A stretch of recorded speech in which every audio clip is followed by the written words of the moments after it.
మన ప్రభువును రక్షకుడైన యేసుక్రీస్తు నామములో ఇద్దరికి శుభాభివందనాలు తెలియజేస్తున్నాను. మరొక సమయంలో దేవుని యొక్క వాక్యమును ధ్యానించినట్టు దేవుడు ఇచ్చిన గొప్ప కృపను బట్టి దేవునికి స్తోత్రాలు చెల్లిస్తూ ఉన్నాను.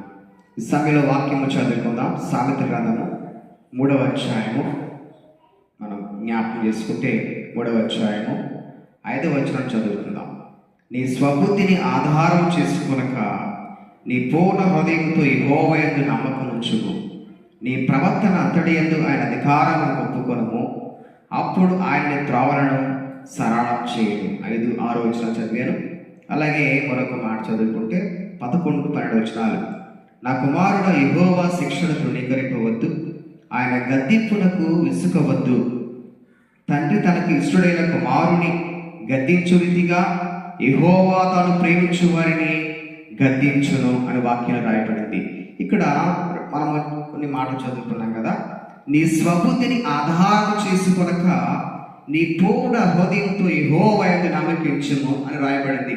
అంటే మన ఆలోచనలు, మన తలంపులు కాదు, కానీ దేవుని యందు పూర్తిగా నమ్మకించాలి. మన పట్ల, మన బిడ్డల పట్ల, మనం చేస్తున్న పనుల పట్ల, మన ఉద్యోగాల పట్ల, మన వ్యాపారాల పట్ల దేవునికి చిత్తం ఏమైందో అనేటువంటిది మనం ఇప్పుడు కూడా గ్రహించుకోవాలి. కానీ మనకు మనంగా ఆలోచన చేసుకోవడము, మనకు మనగా నిర్ణయాలు తీసుకునేటువంటిది మన స్వబుద్ధిని ఆధారం చేసుకునే వారంగా ఉంటుంది.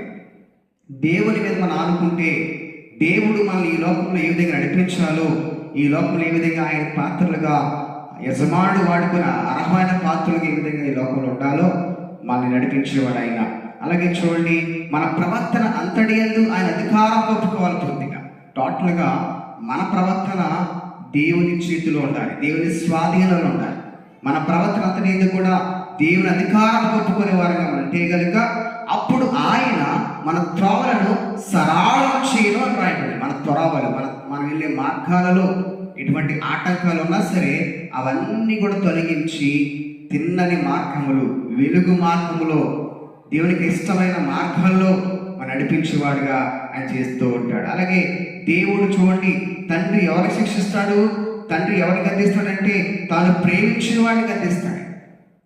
యెహోవా శిక్షను ఎప్పుడు కూడా తృణీకరింపవద్దు, ఆయన గద్దింపునికి ఎప్పుడు విసుకవద్దు.